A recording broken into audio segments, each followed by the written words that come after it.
You're welcome back. It's still Daybreak here on Trust TV, and it's time for our discussion segment.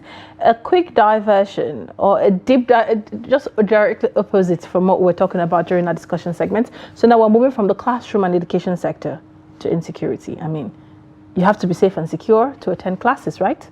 So we're going to be touching on that this morning, and we'll be discussing, the resurgence of insurgency in northeastern Nigeria. Boko Haram renewed attacks on military bases in Ran, Gajiram and Dikwa in Borno State have left many soldiers dead, and the situation is actually getting out of hand. The socio-economic effects of insurgency on Nigeria is staggering. According to estimates, the conflict has resulted in the loss of over 200 lives and displacement of over 2 million people and destruction of infrastructure worth billions of naira.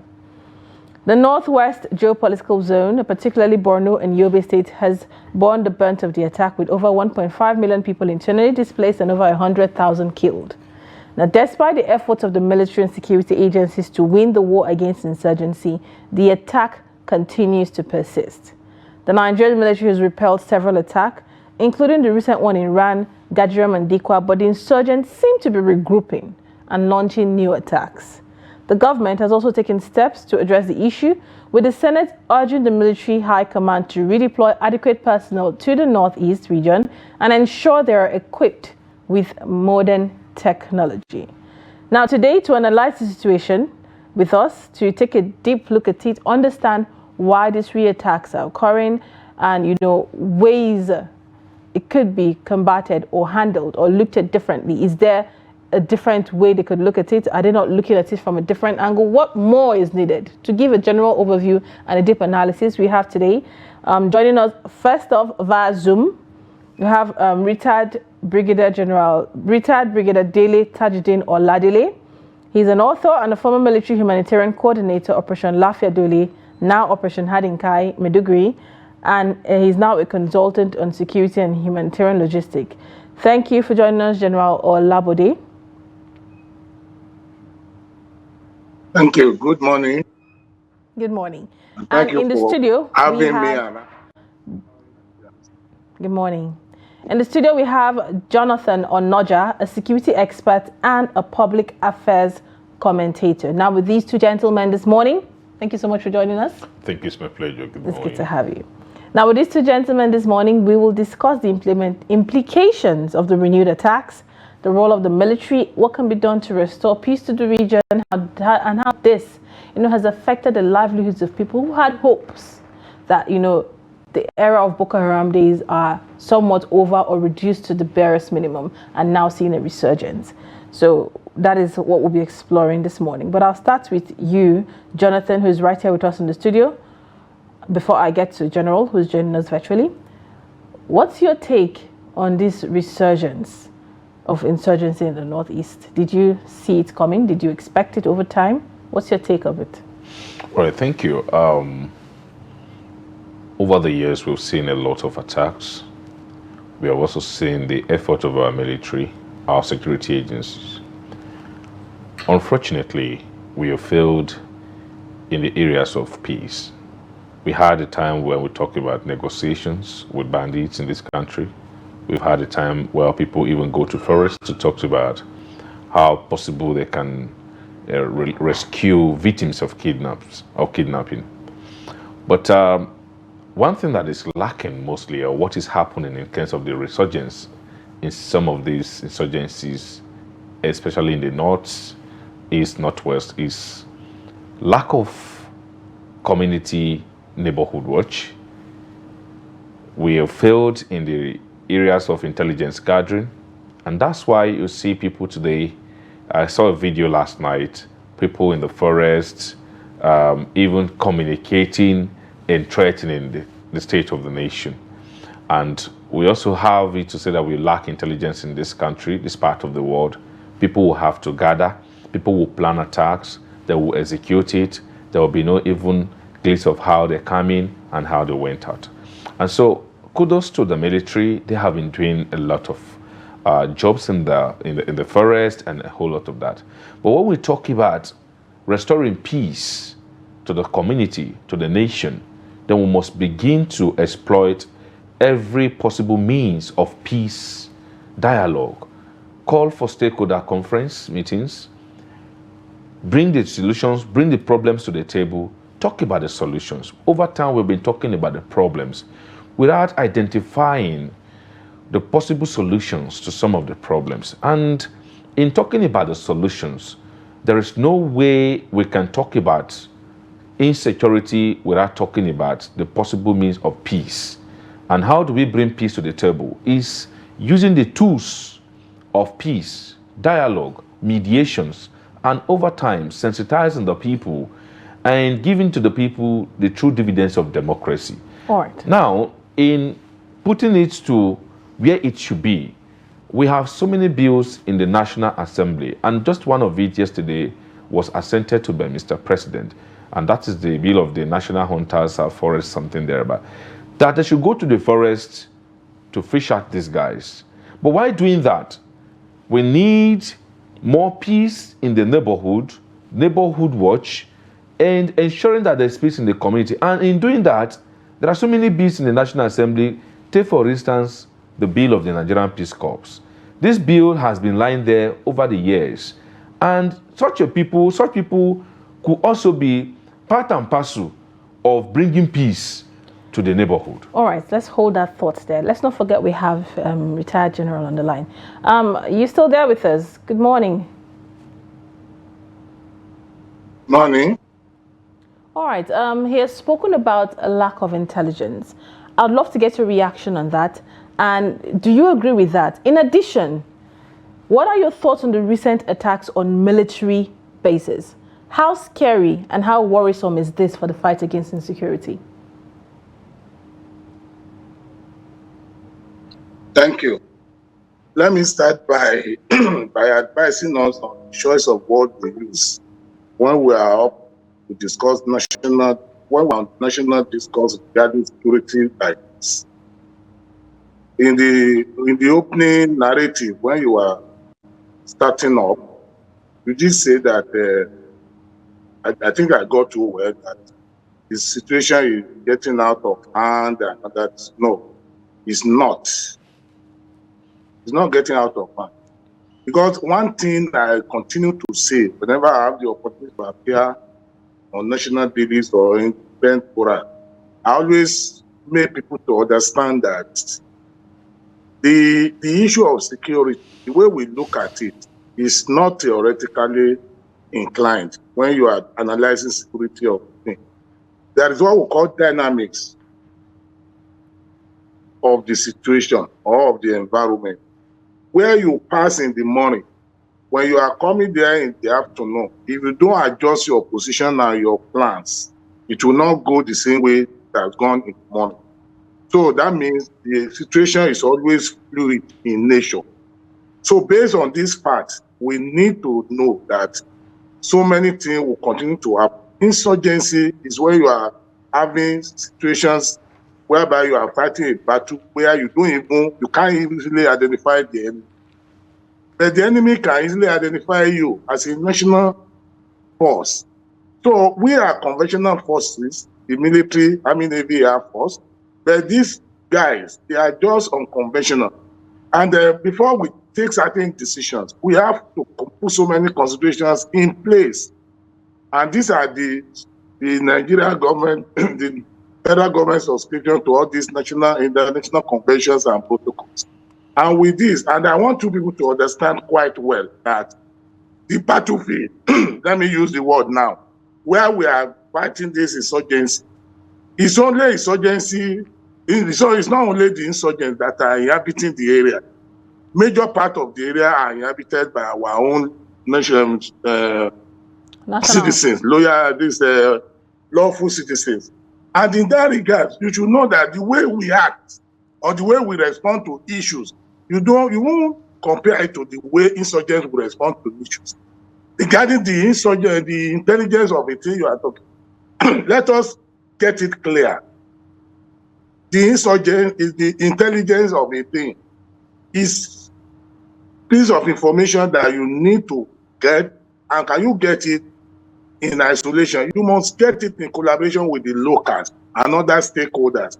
In a situation whereby the locals are not prepared, because the structures on ground doesn't allow such things to flow easily, because the locals are not structured. There are some communities that there is no even cohesion among the people that live there.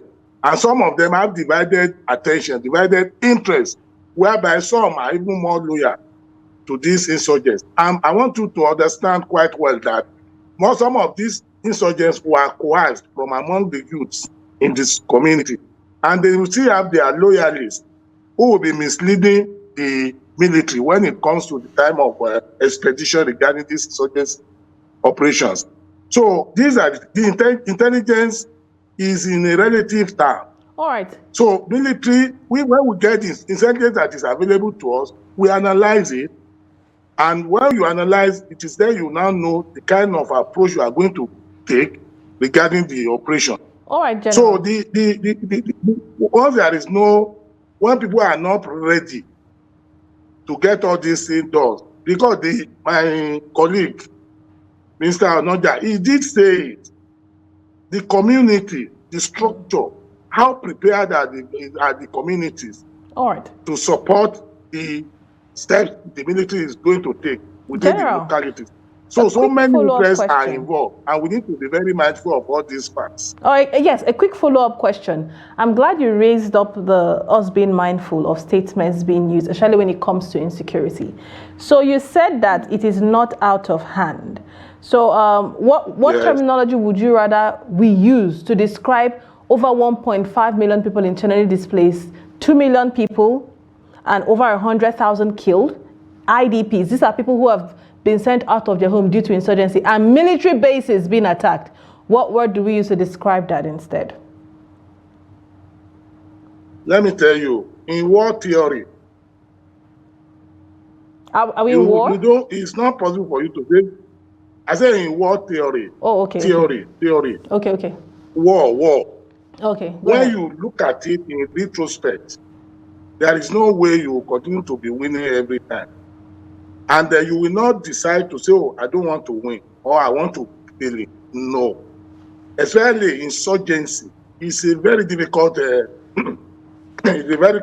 operations. And I would like us to apprise ourselves with all those facts.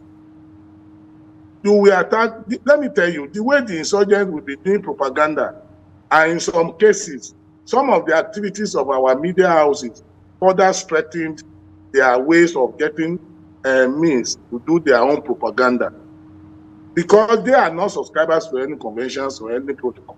So they can say whatever they like. They can amplify anything. And in a situation whereby the military, even what we do, you cannot come to the president and be telling people, oh, you are start showing so many funny things, glory pictures. No, we don't do that, because it will be against what you have already subscribed to. But like what we are talking about, in operation, in operation, let me use the word operation, because it's not a conventional war. Insurgency, please, I would like you to, after the program, just go and see more, go and explore more on what insurgency is all about. Insurgency is a very difficult battle to fight, because the people in some cases, it's not that they are not seeing them, but in a situation whereby people that you are to engage, to take them off, they now use your own people as their own shield. So what do you do in that regard? So it's a very complex situation, and I will advise us to be very careful when we are describing, especially in a public space like this. So it's not definitely, once there is any situation that involves people picking up arms against the state, definitely the product of it are all these deaths we are recording, these LDPs and other destruction of critical infrastructure. You definitely should be mindful of that. And you have forgotten that this location where we are having this problem, look at the borders we have with the other countries. It's an international borders. And we are always insensitive to what is happening in our neighboring countries. And the moment such things continue to happen, you should expect this spillover effect to be part of what we come and have. So in that regard, it's not that nobody is doing anything, or military is relenting on the airport. It's a very critical issue, and it's technical, and you have to be tactful. in your response to it, so that you don't say you want to fight insurgents. At the end of the day, you start having blue on blue attacks. That is, All right. friendly forces, you are now attacking your own citizens. So it's a very critical issue that we need to get. Our analysis, we have to be objective. It's definitely product of crisis. The other facts you raised, they are the products of crisis. So All we right, should General. not be unmindful of that. All right. Thank you so much, General, for clarifying that with us. You spoke about intelligence gathering and community roles. So let me throw the question here to, our guest in the studio, who happens to also be, someone who is with public affairs and public enlightenment. Back to you. We've spoken severally about ungoverned spaces and how this is fueling insecurity. We've spoken severally about having leadership at that lower level.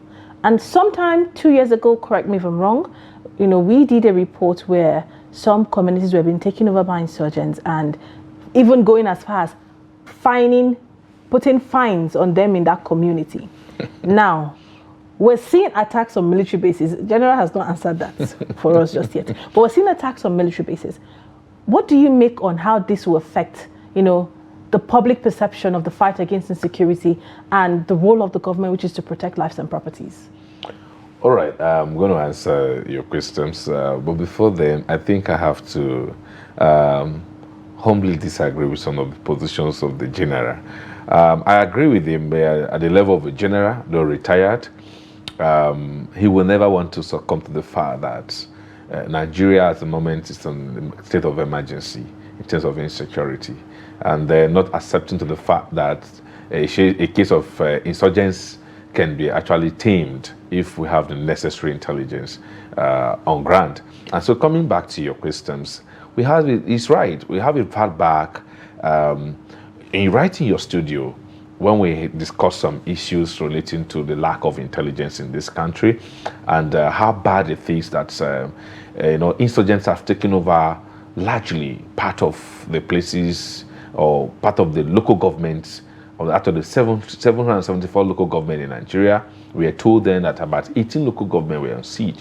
And then it gets to, to show how poor our security architecture is. And talking about this ungoverned spaces, I have never actually tagged it, and I've never for once agreed with the fact that these are ungoverned spaces. These are areas that I actually made it known that it is where government presence are not felt, or the interest of government is not felt. I'll give you an instance. We have 774 local government in this country, having the Federal Capital Territory as well. And then each of these local government has a local government council chairman. Right. That is the level of government that we spread, because government is from the local to the state and to the federal. Why now do we not tag these places ungoverned spaces? These places are also marked to be part of census. When it comes to elections, these guys go there to look for the concept of these people.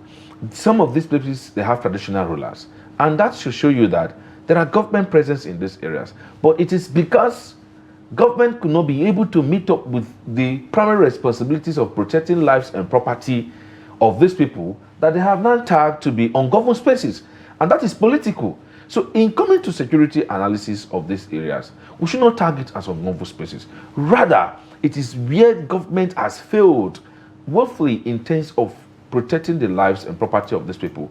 This is where, take for instance, in Kaduna State. In Kaduna State years ago, we were told, the natives gave us credible information that we saw some persons in large numbers parading themselves into a particular forest with motorcycles. These are intelligence that should have been processed. These are information that should have been processed and that should be acted upon. We never had any of our security agencies process this information. They never use this intelligence over some weeks. We were told that that same community were, taken over by insurgents, and we were now told again that these same communities were fired. Take for instance in Zamfara, so many places were fired. Are we saying that we don't have commands, we don't have local government secretariats in those areas? So what I have, like I said in my opening remarks, we have failed in areas of neighborhood watch, lack of intelligence gathering, and that's why I suggested earlier that we need people that should be close to the community, get information, disseminate same to authorities, because I gave you the last option of this, that we don't have an effective community policing, which the general talked about, that the locals are not actually collaborating or cooperating with the security agencies. Where the best of intelligence lies is with the natives. But we cannot have an effective community policing because of the distrust of the community to our security agencies. So until we have a second or a third line of defense, which why I propose that we should consider the Nigerian Peace Corps B to act as neighborhood watch in those areas. Then I give you finally an instance that we are talking about intelligence, where we have the Almighty War College, we have the Presidential Villa, we have the Nigerian headquarters, police headquarters, we have the DSS, we have the NIA, all aligning themselves less than 33.3 kilometers to the Kuje prison, including the correctional centers headquarters there, and also the Nigerian Security Civil Defense Corps, NSCDC, all having their headquarters. Yet people broke into a facility, had time to free the inmates, and even had time to do prayer session. Nobody was intercepted. That is how bad we have our intelligence, so mentioned in the global terrain, but we don't have them functioning here in Nigeria. All right, thank you very much, Mr. Jonathan, for that. Back to you, General. Due to time, I'd love you to briefly react on what he has said, and in conclusion, is there hope to win the fight against this insurgency and Boko Haram resurgence in the long run? Let me start with that, your last question. Yes. Do I repeat my question? No, I got your question. Okay. That's why I said, let me start with the last question. Okay. Say yes. Okay. I have answered your question. Then let me come up with this point of issue of intelligence. The way we talk at times, it appears as if intelligence, even though if they receive it, nothing is going to face. When you are out of contact, the way you look at issues is different from when you are in contact in the front line. Some of all these things is not the way we look at it when we are sitting in the comfort of our abode. One thing I want us to understand is we are talking intelligence. It's not only intelligence that are provided for you that are credible, are actionable. So my colleague did mention something which I always agree with. I'll be telling people from time to time, even all these that going other conferences and other, to let them know that we are too far from our environment. So we are not connected with the environment. It's only when problems come, we now start hitting it up on the authority or the government, other stakeholders.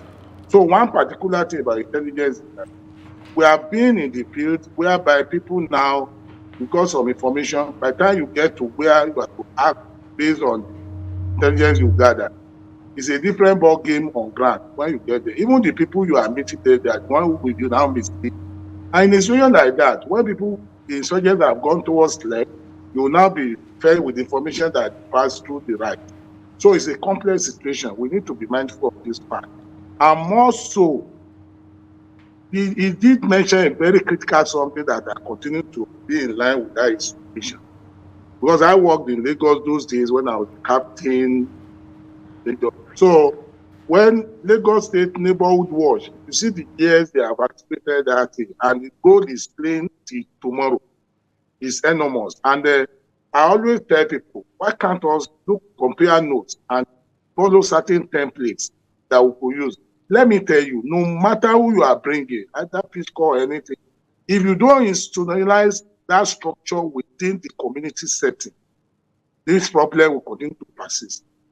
Because when we were growing up, those days, in the late 60s and early 70s, when you get to a place, if a single woman being enter a community, people will know immediately, and they will track the person to where he has entered and find out why is he in that place. It's unusual for such people to come to their place.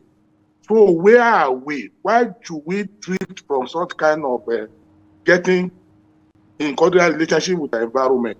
So that's what ecosystem is all about. We must retrace our steps back and make sure that we always establish that relationship with our environment. Once you lose contact with your environment, when this problem comes, this problem we are talking about has been building over the years. It's not 2014 that it started. It has been building over the years because of insensitivity to the environment. This is where it has taken us to. And when you see a situation like this, with the new strategy being put in place by the military, the great Sahel region, when things are going down, of course, there, definitely you see us now the strategizing and see how do we contain all this kind of things. These are the things that the military is doing now. They are strategizing, and with the strategizing another thing, approach to this problem, definitely things will go well. But the most important thing there is the environment. The people must be ready to bear the brunt. Because if you don't support those that are being brought to come and liberate you from all this kind of stress, definitely the problem will be difficult. But the military, we are finding a way around it. That's why we have non-kinetic and kinetic operation for all this solution of conflict. But the most important problem that is there, we should try to address this issue of inequalities among the society, the communities. If this thing is being carried off the course, the problem will continue to be complex. So try and balance it so that there will be peace across board. So Mr. Onoja made a critical something. That institution, the environment, ungoverned, how can you say it's ungoverned, this and that? The people have been there, you have been going there to do a lot of things. But the issue of addressing inequality that is not being brought into the front border is part of the problem that make those so-called ungoverned places become complex to manage. All right, General. Thank you so much for joining us and sharing your thoughts. Due to time constraints, I know that this conversation is one that could linger on because there are lots of angles to explore on it. But thank you so much for creating time out of your busy schedule to join us on the show. We do appreciate your presence. Thanks for having me. God bless you all. Thank you, Mr. Jonathan. We have a lot to talk about, but we've given them the best we can this morning. So thanks for creating our time to join us this morning. Thank you. It's my pleasure. Thanks for having me. To our listeners, I hope you've picked something from our conversation this morning. We'll be going on a quick break. When we get back, it will be time to take our newspaper review. Do stay.